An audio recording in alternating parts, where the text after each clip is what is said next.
Listen, I'm going to tell you something about female unhappiness that will completely change how you see every complaint, every criticism, every eye roll your woman gives you.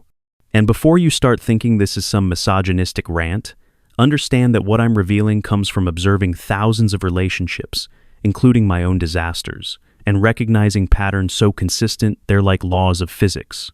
There's a mechanism in the female psyche, a program running since childhood that creates chronic dissatisfaction regardless of external circumstances. And until you understand this mechanism, you'll keep trying to fix problems that can't be fixed. Apologize for things that aren't your fault, and slowly transform into a pathetic shell of a man desperately trying to make an unhappy woman happy, which is like trying to fill a bucket with no bottom. You know what's the most common phrase I hear from married men? Nothing I do is ever good enough. He brings flowers, wrong color. He plans a date, wrong restaurant. He helps with housework. He's doing it wrong. He doesn't help. He's lazy. He works long hours to provide. He's absent. He spends time at home. He's not ambitious enough. This total dissatisfaction, this global criticism of everything he does, thinks, says, or doesn't say, it's not actually about him at all. That is the revelation that will set you free from the prison of trying to please someone who cannot be pleased. I discovered this pattern through painful repetition in my own relationships. There was this period, maybe 5 years, where I dated different women, completely different backgrounds, ages, careers, personalities, but the pattern was identical. Initial happiness, honeymoon phase, then gradually increasing dissatisfaction with everything about me and our life together. First woman complained I wasn't romantic enough. So with the next one, I went full romantic. Surprise trips, poetry, the whole production. She complained I was too soft, not masculine enough. Third one, I'm more dominant. Take charge, make decisions. She complains I don't consider her opinions enough. You see, yes, the dissatisfaction wasn't actually about my behavior. It was a pre-existing condition that would have manifested regardless of what I did or didn't do. These women were running ancient programs, some genetic, some from childhood, some from social conditioning that made happiness impossible regardless of external circumstances. They were unhappy before they met me. They were unhappy with me, and they're unhappy now after me, because the unhappiness comes from inside, not outside. Let me break down the first layer of this. Genetics. Research shows that about 50% of personality traits, including optimism versus pessimism, are hereditary. Some women are literally born with brain chemistry that predisposes them to see the negative in everything. Their default setting is dissatisfaction. Their baseline is complaint. Their normal is unhappy. Without serious, conscious effort to rewire these patterns, they'll remain permanently dissatisfied regardless of who they're with or what they have. I've observed this pattern repeatedly in families where the grandmother was chronically unhappy, the mother is chronically unhappy, and now the daughter is chronically unhappy. 3 generations of women who could win the lottery, marry Prince Charming, live in paradise, and still find something to complain about because their brains are wired to focus on what's wrong rather than what's right. It's not a choice. It's a genetic predisposition, like having brown eyes or being left-handed. But genetics is just the foundation. The real damage comes from childhood programming. Every unhappy woman I've known had one of 2 childhood patterns, sometimes both. First pattern, problematic relationship with father. Maybe he was absent, maybe abusive, maybe just emotionally unavailable. She grows up with this deep resentment toward the masculine, this unconscious belief that men will always disappoint her. And guess what? She creates that reality by choosing disappointing men, or by being so impossible to please that even good men become disappointing, trying to meet her impossible standards. Second pattern. She watched her mother be chronically dissatisfied and learned that this is how women are supposed to be. Mother complained about father constantly, criticized everything, was never happy with what she had, always wanted more, different, better. Daughter absorbs this like a sponge, thinking this is normal female behavior. This is how you do relationships. This is what marriage looks like. By the time she's an adult, the programming is so deep, she doesn't even realize she's running her mother's software. Time and again, I see women unconsciously recreating their mother's unhappiness, even when they consciously swore they'd never be like her. They find themselves saying the exact words their mother said, making the same complaints, creating the same miserable atmosphere they grew up in, because that's what feels familiar. And humans choose familiar over happy every single time if they're not conscious about it. But here's where it gets really twisted: the expectations versus reality gap. Modern women have been sold this fantasy about what relationships and marriage should be. They grow up on Disney princesses, romantic comedies, social media highlights, and they enter relationships expecting to be queens, expecting life to be constant romance, adventure, diamonds, and roses. Then reality hits. Bills, chores, routine, normal human flaws in their partner, and the gap between fantasy and reality becomes a source of constant dissatisfaction. I knew this woman, let's call her Anna, beautiful, smart, had everything going for her. She marries this guy who adores her. Good man, stable job, treats her well. 6 months into marriage, she's miserable. Why? Because she expected marriage to heal all her childhood wounds, fill all the holes in her psyche, make her feel complete.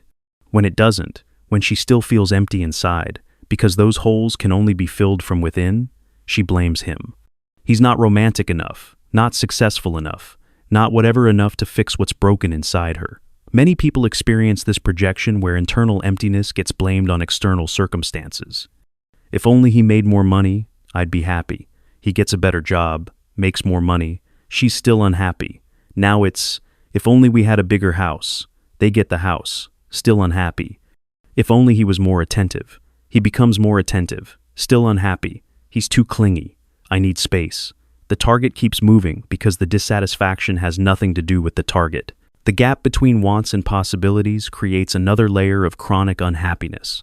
Social media has convinced every woman she deserves a lifestyle that maybe 1% of people can actually afford. She sees influencers and molds driving Lamborghinis, living in penthouses, and she thinks this is normal. This is what she should have. Meanwhile, she married a mechanic or accountant or teacher, a normal guy with normal income, and she feels cheated, like life owes her more, like he's failing by not providing the impossible. I've watched this destroy marriages where the man is killing himself, working 60 hours a week, providing a comfortable middle-class life, but she's dissatisfied because her high school friend posts vacation photos from Dubai. She doesn't consider that the friend is drowning debt, that the photos are edited, that it's all performance. She just knows she doesn't have that life, and it must be someone's fault, and the closest target is her husband. But even when women get everything they thought they wanted, the dissatisfaction continues through what I call the devaluation mechanism. It's like a psychological law. The moment something becomes hers, it loses value in her eyes. When she was single, she wanted a boyfriend. Gets boyfriend, now she wants marriage. Gets married, now she wants a different kind of man. It's the same with everything. Wants curly hair, gets perm, wants straight hair, wants bigger breasts, gets surgery, focuses on some other floor, wants a career, gets career, wants to be a stay-at-home mom, gets that, wants career back. This devaluation happens with partners too. The man she couldn't live without becomes the man she can barely tolerate. His jokes that were charming become annoying. His stability that was attractive becomes boring. His attention that was romantic becomes suffocating. Nothing changed except her perception. But she doesn't recognize this as her own psychological pattern. She thinks he changed. He tricked her. He's not who she thought he was. You see, yes, envy and comparison are poisoning female happiness at levels never before seen in human history. Every woman now has a window into thousands of other women's lives, or at least the curated versions they present online. She sees her colleague's anniversary gift, her sister's renovation, her friend's weight loss, her neighbor's new car, and every single thing becomes evidence of her own life's inadequacy. It happens more often than people realize that women create entire narratives of dissatisfaction based on these comparisons. Sarah's husband took her to Paris for their anniversary. You just took me to dinner. Never mind that Sarah's husband also cheated twice, and they're in counseling. Maria's husband helps with the kids constantly. Never mind that Maria's husband is unemployed and has nothing else to do. She sees only what others have that she doesn't. Never what she has that others don't. The social media effect cannot be overstated. Every woman is now comparing her real life to everyone else's highlight reel, her actual relationship to everyone else's performance, her genuine struggles to everyone else's filtered perfection. This creates a permanent state of feeling less than, of feeling cheated, of feeling like everyone else got the good life while she got stuck with reality. But here's something most men don't understand. Many women are deeply insincere, not because they're bad people, but because they've been taught since childhood to wear masks, play roles, be whoever they need to be to get and keep a man. They present themselves as easygoing when they're high maintenance, as sexual when they're frigid, as domestic when they hate housework, as agreeable when they're controlling. Then after marriage, when the mask comes off, they're angry at having to pretend for so long, and angry at him for not seeing through the mask. I've observed this pattern countless times where women feel they can't be their authentic selves because their authentic self wouldn't be chosen. So they perform, and performance is exhausting, and exhaustion breeds resentment, and resentment manifests as chronic dissatisfaction. She's unhappy because she's not being real. But she can't be real because she believes her real self isn't good enough. So she stays trapped in this performance that makes everyone miserable. The immaturity factor is huge, and getting worse with each generation. Many women enter relationships having no idea what they actually want, just knowing what they're supposed to want according to society, friends, family, Instagram. They've never developed their own values, their own goals, their own sense of self, separate from external validation. So, they get into relationships for the wrong reasons, stay for the wrong reasons, and wonder why they're unhappy. These women lack boundaries because they don't know where they end and others begin. They absorb everyone's emotions, everyone's problems, everyone's expectations, and then feel overwhelmed, exhausted, dissatisfied with a life that isn't even really theirs. They chose a partner based on what would impress others, a lifestyle based on what looks good on social media, a path based on what they think they should want rather than what they actually want. Then there's the feminist superiority complex that's been programmed into modern women. They've been told they're queens, goddesses, prizes to be won, that they deserve everything, and men should be grateful for their mere presence. This creates a dynamic where they see men as inferior beings who exist to serve them, provide for them, worship them. But here's the paradox. You can't respect what you see as inferior, and you can't be happy in a relationship with someone you don't respect. I knew this woman who literally called men animals unironically, said things like, "All men are dogs," while simultaneously wondering why she couldn't find happiness in relationships. She treated every man like a servant who should be grateful for the opportunity to provide for her, then wondered why she felt empty, why the relationship felt hollow. You cannot feel genuine connection with someone you see as beneath you. It's psychologically impossible. Many people experience the confusion of dating women who seem to actively sabotage their own happiness. She says she wants stability, then creates chaos. Says she wants peace, then starts fights. Says she wants love, then pushes away affection. This isn't conscious manipulation. It's unconscious programming playing out. She's recreating the dysfunction she knows, because dysfunction feels like home. The childhood wounds run so deep that many women don't even recognize happiness when they experience it. I've watched women in genuinely good relationships create problems from nothing, because the peace feels wrong, the stability feels suspicious, the happiness feels temporary. So, why not destroy it now rather than wait for it to inevitably end? They're so convinced that happiness is impossible that they make it impossible. Many people experience the confusion of dating women who seem to actively sabotage their own happiness.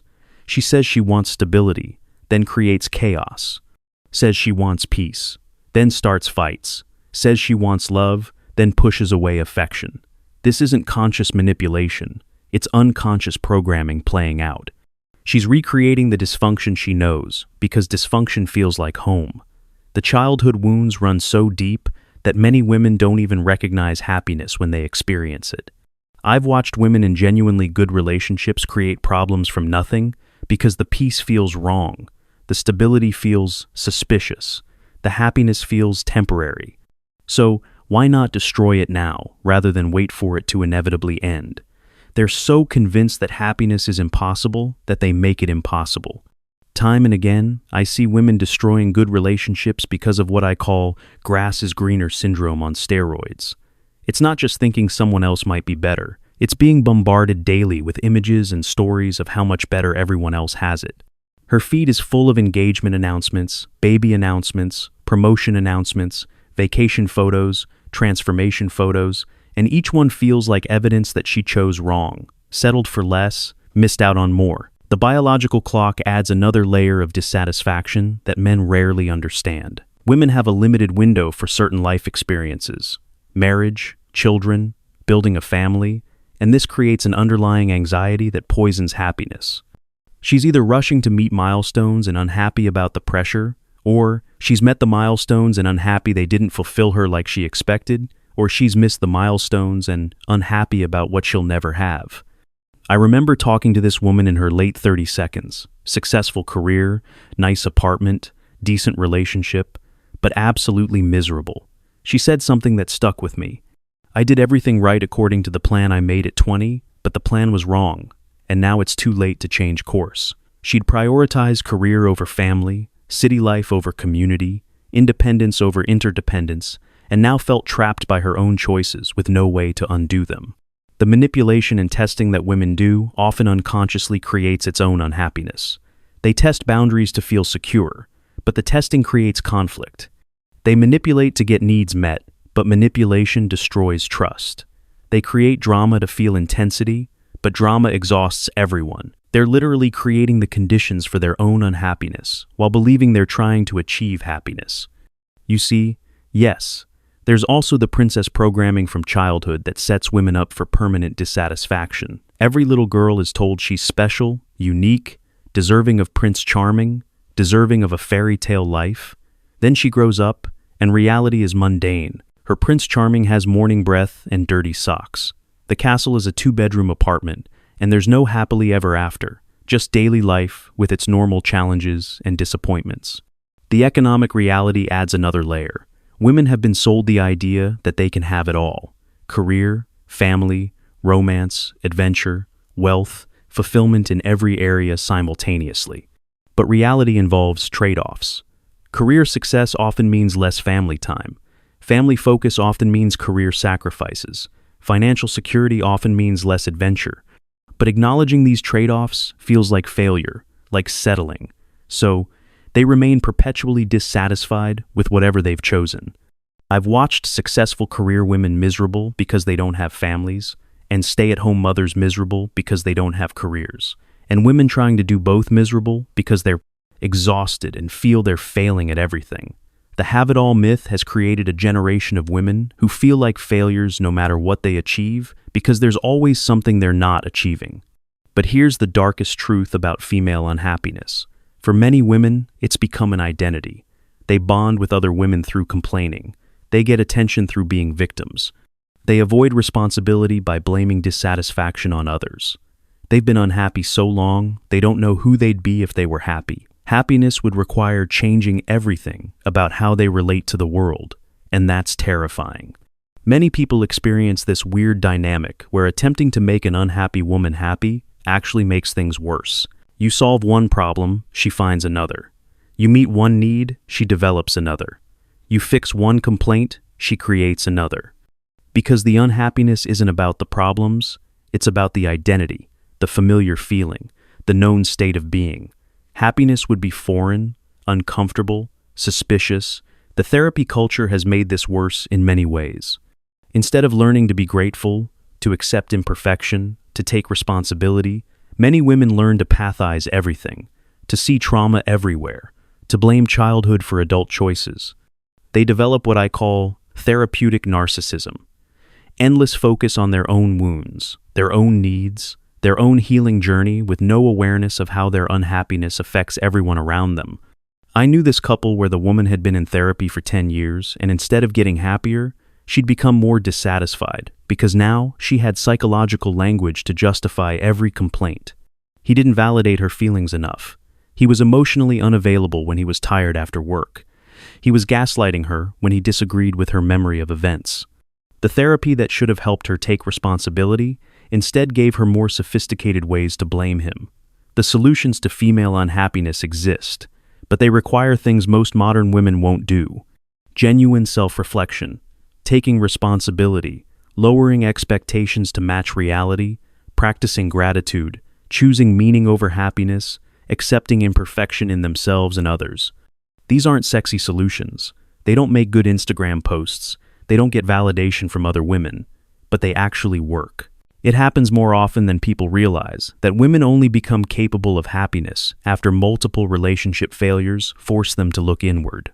After blaming 3 or 4 different men for their unhappiness, some women finally realize they're the common denominator. After creating the same problems in different relationships, some recognize their own patterns. After losing good men to their chronic dissatisfaction, some finally value what they had. But for most women, the unhappiness continues because it's easier than change. It's easier to blame him than examine herself. It's easier to want more than appreciate what is. It's easier to complain than take action. It's easier to stay unhappy than do the work happiness requires. And in a culture that tells women they're perfect as they are, and any unhappiness is someone else's fault, why would they change? The impact on men is devastating. Good men spend years, decades, entire lives trying to make unhappy women happy, not understanding it's impossible. They sacrifice their own needs, their own happiness, their own identity, trying to fill a hole that can't be filled from outside. They develop anxiety, depression, lose confidence, lose themselves, trying to please someone who cannot be pleased. Time and again, I see men destroyed by this dynamic, reduced to shells of themselves, apologizing constantly for existing, walking on eggshells in their own homes, afraid to breathe wrong because it might trigger another round of dissatisfaction. They think if they just try harder, do more, be better, she'll finally be happy. But she won't because the unhappiness isn't about him. The hardest truth for men to accept is that you cannot make an unhappy woman happy. If she was unhappy before you, she'll be unhappy with you and unhappy after you. Your presence, your efforts, your love cannot cure what's broken inside her. Only she can do that work, and most won't, because it's easier to blame you than fix themselves. This doesn't mean all women are chronically unhappy or that happiness is impossible in relationships. But it does mean that many women carry programming wounds, expectations, and patterns that make happiness extremely difficult regardless of external circumstances. And if you're with one of these women, you need to understand that her unhappiness is not your fault, not your responsibility, and not within your power to fix. The test is simple. Was she happy before you met her? Does she have a pattern of happiness in other areas of her life? Does she take responsibility for her own emotional states? Does she practice gratitude regularly? Does she have realistic expectations? If the answer to these questions is no, then you're with someone who's chronically unhappy, and that's not going to change because of anything you do or don't do. That is why women are always unhappy. Not because of men, not because of circumstances, but because of internal programs running since childhood that create dissatisfaction regardless of external reality. Understanding this doesn't solve the problem, but it frees you from the futile effort of trying to fix what you didn't break and can't repair.